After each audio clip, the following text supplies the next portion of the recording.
Hi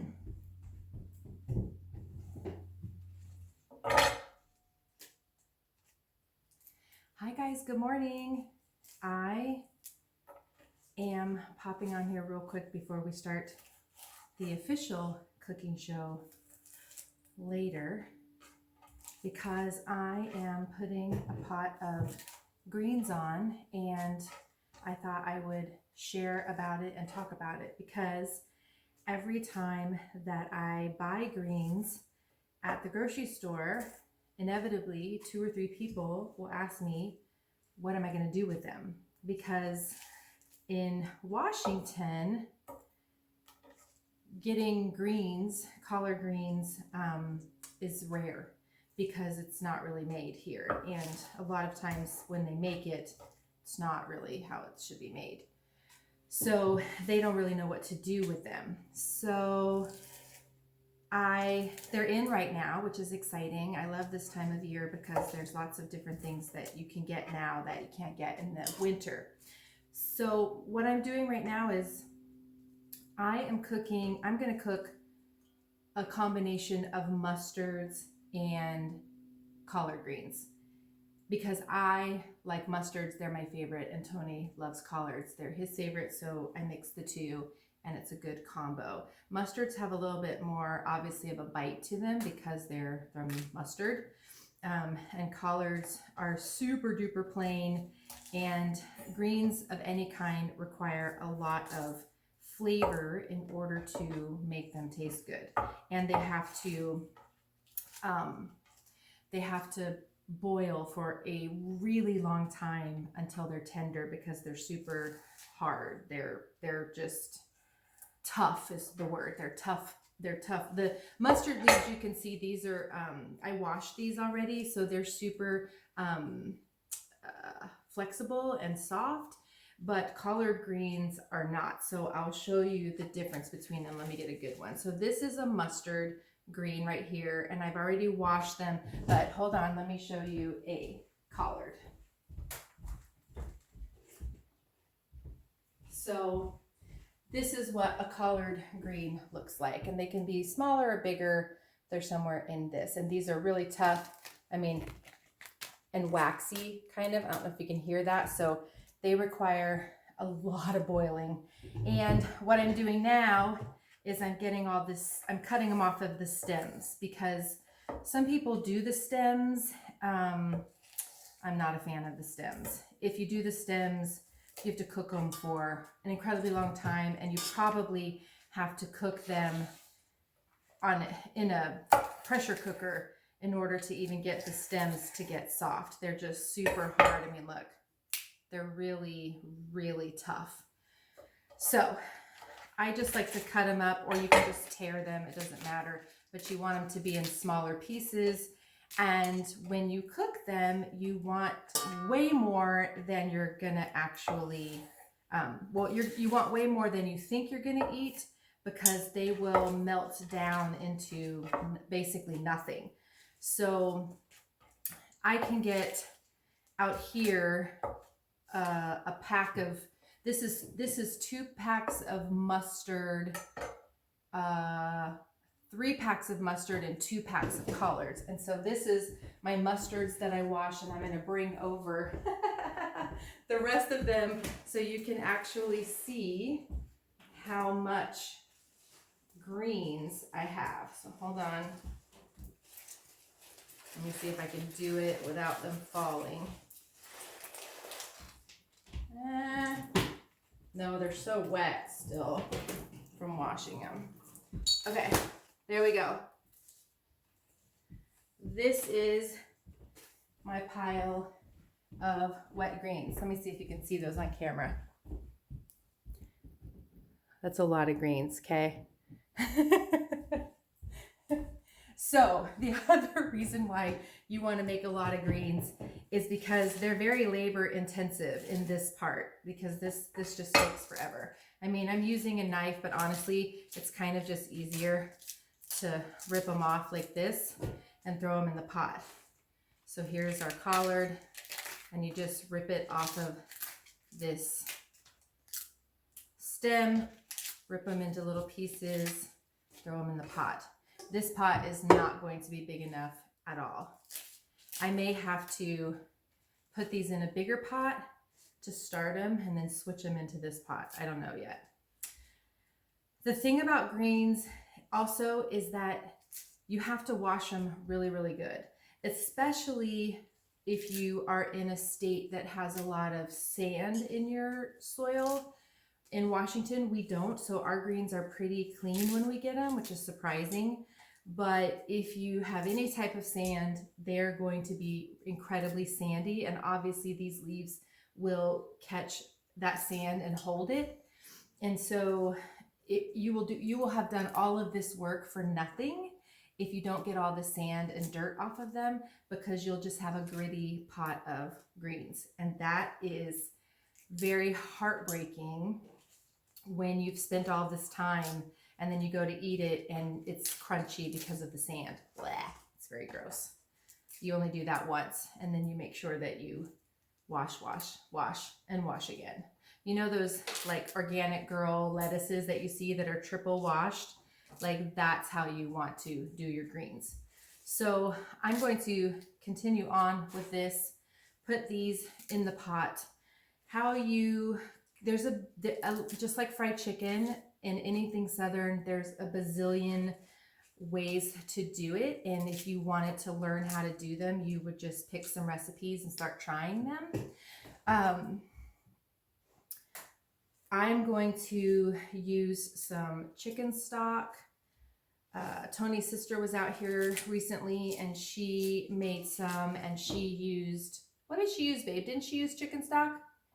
I think she used chicken stock, and then he just yelled from the other room. He's putting a firewall into our house right now, or replacing the firewall that we have, so he's occupied. But she used chicken stock, and then she put a smoked turkey leg in the pot to give it flavor.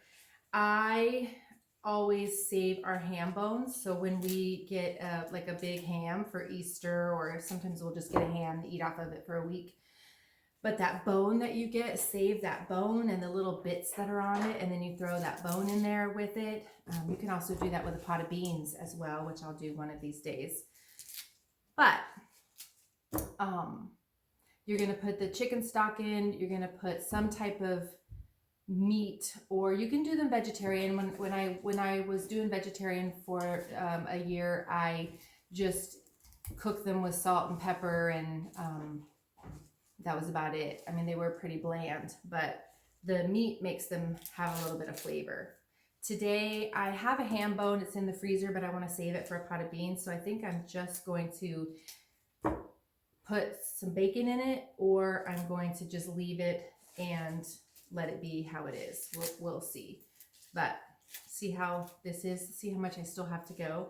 And the crazy part about this is your pot is going to be really super full at first, but it's going to soak down really quickly. So these greens, once they get hot, they're going to shrink incredibly. So it may look like they're not going to fit at first, but trust me, they will.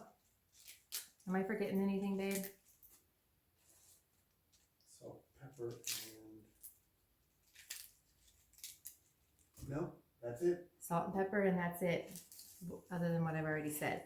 Now, if you've had greens at a restaurant and they're not soft, you probably didn't like them, and you're like, ooh, why do people eat this? So make a pot of your own, let them boil down, let them get super tender. I'll show you them later when we come back. We're headed to Seattle in just a few minutes to go get Tony's haircut. I don't have to cut his hair anymore. We're off of haircut quarantine. So we're going to get his haircut and then come right back. And when we get back, we're going to start our second edition of fried chicken and pigeon peas and rice with a new recipe. So I don't know what I was telling you that for. Oh, when we do that, I will show you what the end result looks like. So see you guys in a little bit. Hi. Welcome to our next edition of Cooking with the Wilsons, and apparently drinking with the Wilsons too. Feel feel free to have a cocktail while you watch our silliness. It might make it better. Have 3, 2, 5, 8. The more cocktails you have, the funnier we'll be. Stay put. We're doing our sign on, man. I swear. I swear. Okay, so today we are making our second version of fried chicken and pigeon peas and rice. And this pigeon peas and rice is going to be a Caribbean version, and I'm excited to try it. So Tone, do you want to start with sharing with them what we've done so far and what you're doing? So far, we're also trying a different batter on the chicken. So this one's got a buttermilk mixture with some paprika and I forget what. We put garlic, paprika, salt, pepper, and onion powder. And then put it in the refrigerator for about an hour. And then we're going to flour that now after soaking for an hour. And then I got to get the temperature down on the oil because I got it a little too hot. And so now I'm going to do that while that's cooling off. And so in the flour, so this is the flour mixture, and this recipe called for salt, pepper, paprika. Oh, there's oregano in the buttermilk stuff as well. So, but this is salt, pepper, garlic, paprika, and some cayenne pepper. So it should have a little bit of a kick to it. So super excited. All right. So while he's doing that, I'm going to start prepping the pigeon peas and rice. And I'm a little nervous about rice this time because you guys know that we had a little rice snafu last time and it didn't, well, we cut that part out. But the rice didn't cook like it was supposed to. It was my bad, but I mean, obviously always user error, right? So what this recipe calls for is half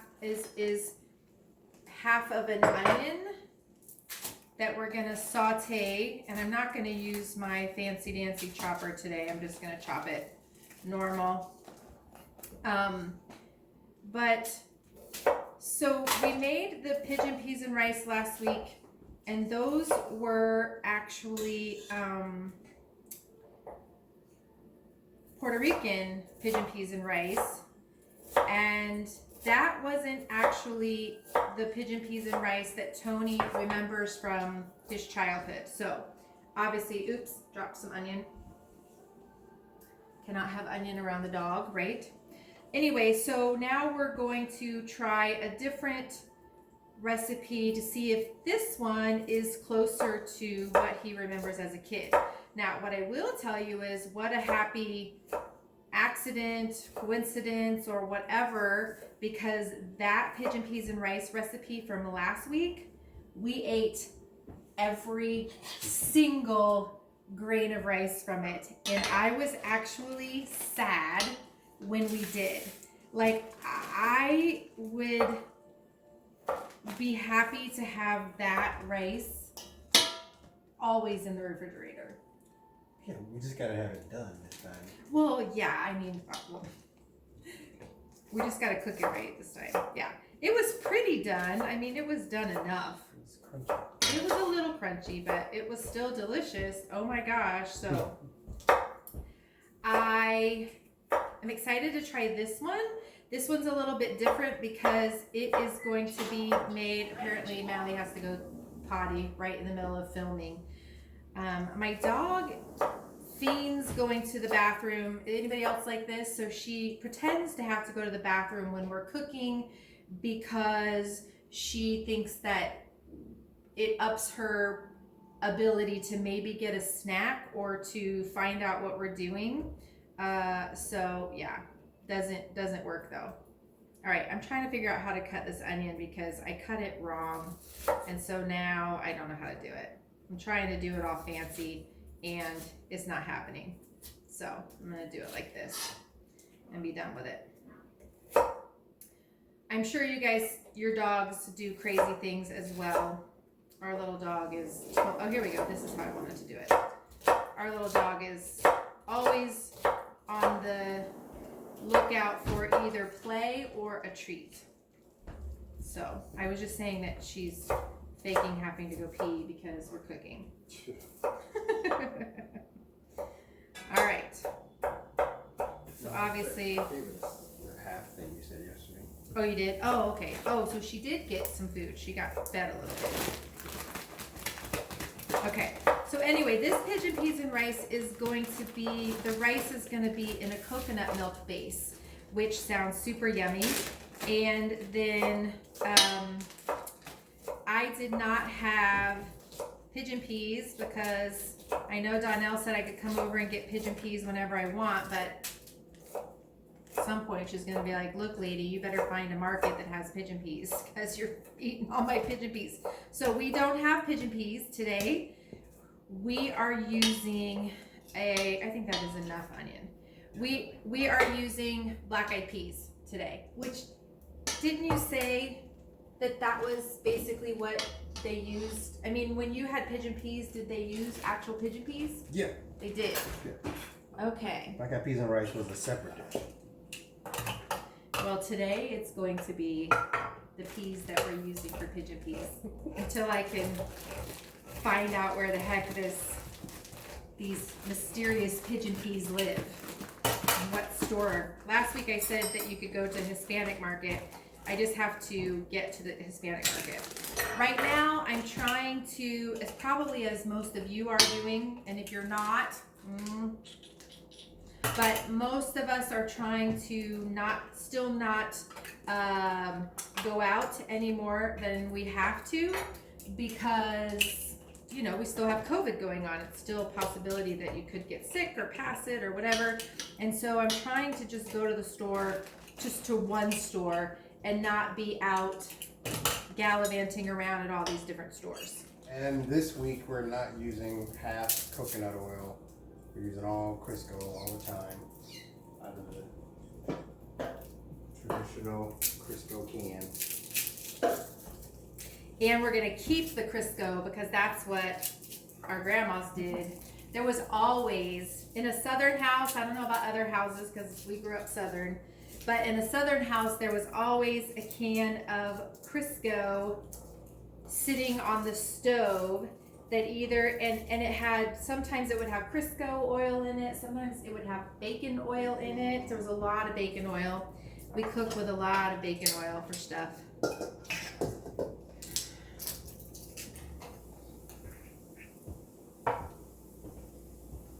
So I specifically bought fresh thyme to use with this recipe, and somehow it got thrown away.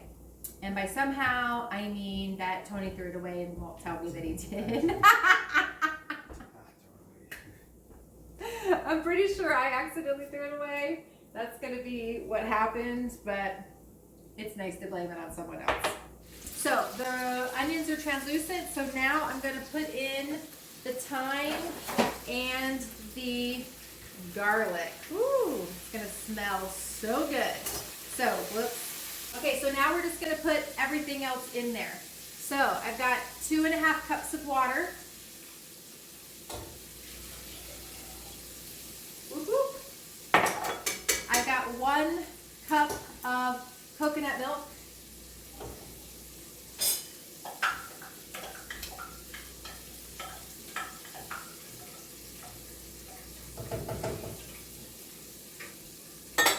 And then I have, it calls for a teaspoon of pepper.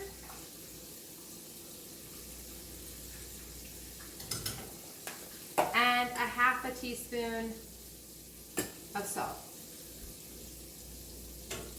And then we're gonna put the can of pigeon peas. So good. Pigeon peas. And then 2 cups of long grain rice. Oh my gosh. Okay, so this chicken is looking really good. Okay, so we're gonna try a new technique because it's just me doing the filming. So I'm gonna bring you closer. Oh my word. Wow, now that looks like fried chicken.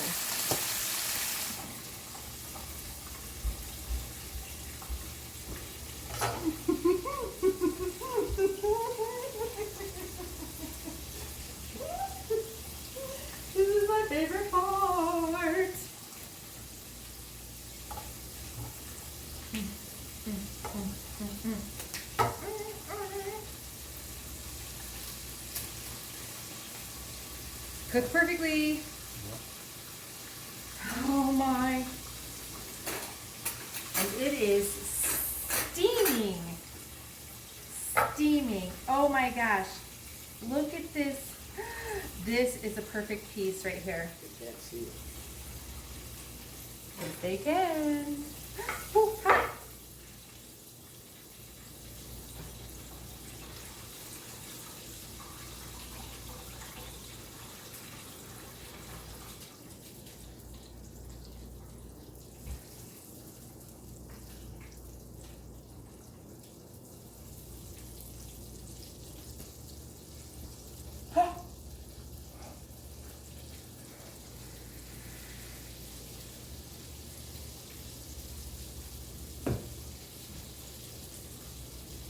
How do you, I mean, it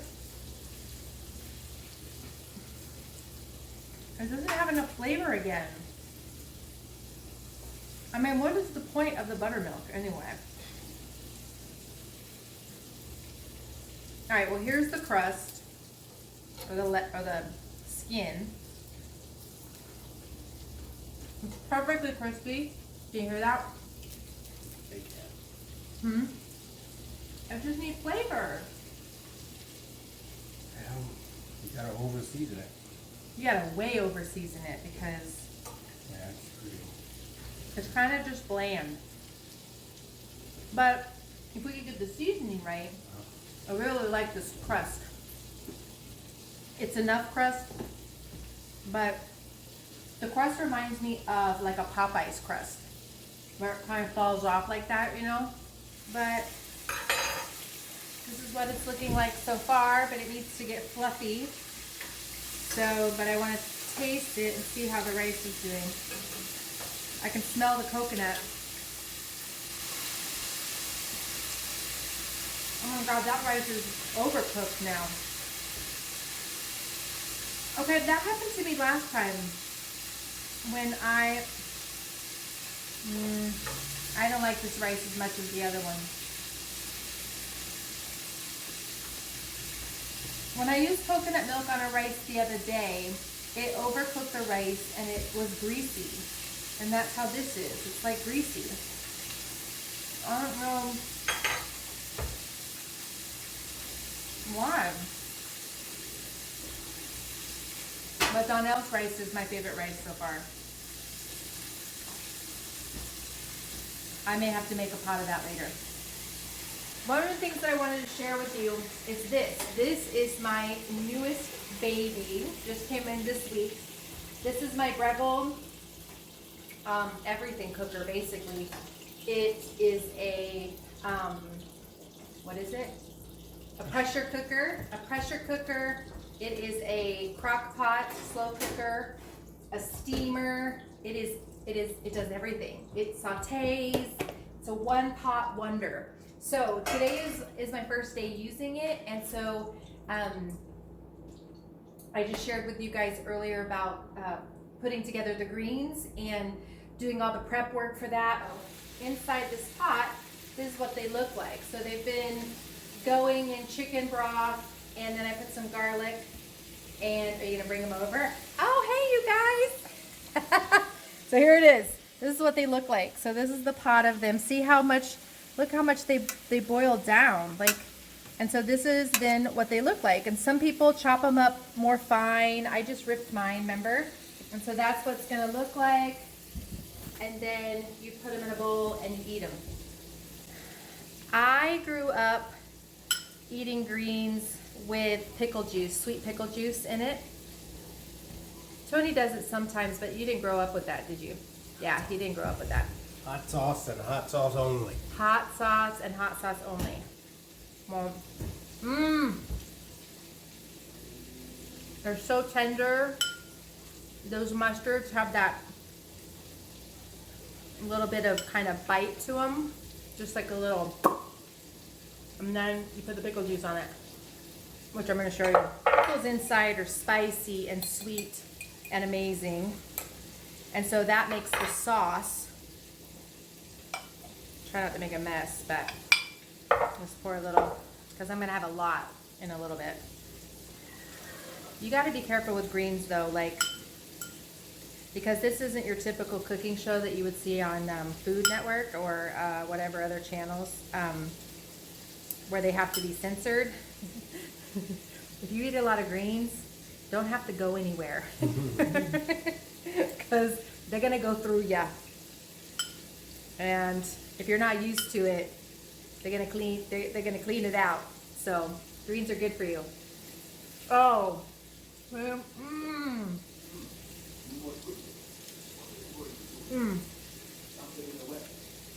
dip it in that pickle juice.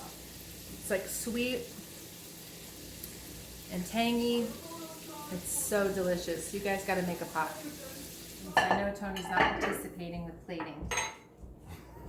Okay. I like to, because I put my greens in pickle juice, I like to keep it in a separate container. We've plated. I had a request from our last video that you want to see the food, so here it is. This is what it looks like. Our collard greens and mustard green mix with pickle juice for me, our buttermilk fried chicken, and our Caribbean pigeon peas and rice. And so, with black beans instead of pigeon peas. Or black eyed peas. What did I say? Black beans. Okay, here we go. Ready? So we're gonna taste. All right. You've seen me taste the chicken already and the greens. So here's the pigeon peas. Well, I already tasted these two, but we're gonna do it again.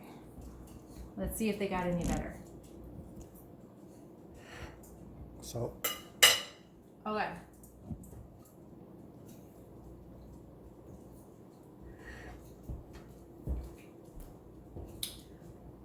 These are not my favorite beans. These beans taste like coconut, but that's about it. They taste like coconut, and every now and then you get a little bean taste. And then they taste like mushy rice. The rice turned out mushy and not fluffy. And so I do a thumbs down on this rice. Donnell's rice, even though I messed it up and it was still a little crunchy, was a million times better than this rice. So this rice will not be going into our staple. And I don't think that this is the pigeon peas and rice of your dreams. Considering it's not pigeon peas and we use coconut milk, maybe? I don't know. Probably not. Okay, so here's what needs to happen. Come over here as we sign off. All right, so I need for you to find a recipe that looks like I just gotta talk your, to Pat. okay, call your aunt. Yeah. Okay, we're gonna call Pat, that's his aunt, and she's gonna give us the recipe for next time.